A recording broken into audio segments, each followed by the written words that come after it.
কোনোদিন একটা মানুষকে আমি সরি ছাড়া তর্ক করি নাই ভাইজান। তা আমার এই 8 বছরের মাসুম একটা বাচ্চা কি অপরাধ? আমি এই কলজাটা ছাড়া আমি থাকবো কেমনি?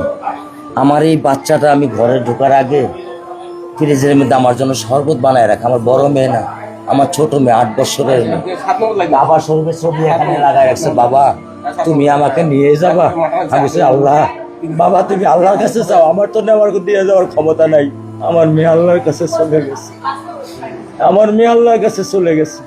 আমার মাসুম এই বাচ্চাটা কি অপরাধ করছে নির্মম ভাবে আমার বাচ্চাটা হত্যা করলো? কি আমার ক্ষতি, কি আমার অন্যায়, কি আমার দোষ? আমি একটু জানতে চাই আপনাদের কাছে। আমার যদি কোনো দোষ থাকে, আমার কোনো যদি অন্যায় থাকে, প্রকাশ্যে আপনারা আমার ফাঁসি দিয়ে দেন। আমি এই বাচ্চাটা ছাড়া আমি থাকবো কেমনে? আমি কেমনে আমার এই কলজা টুকরা ছাড়া আমি থাকবো? আমার পক্ষে সম্ভব না। দিনে ও 50 থেকে 100টা কল দেয় আমারে,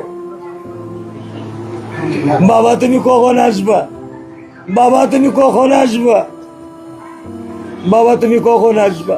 8টা বছর আমি আমার বুকের এই ঘরে ঘুম পাড়াইছি। আমি আজকে আমি কার সাথে ঘুম আসবো? আমি কি দিয়ে মনে সান্ত্বনা দিব? আমার অপরাধ কি?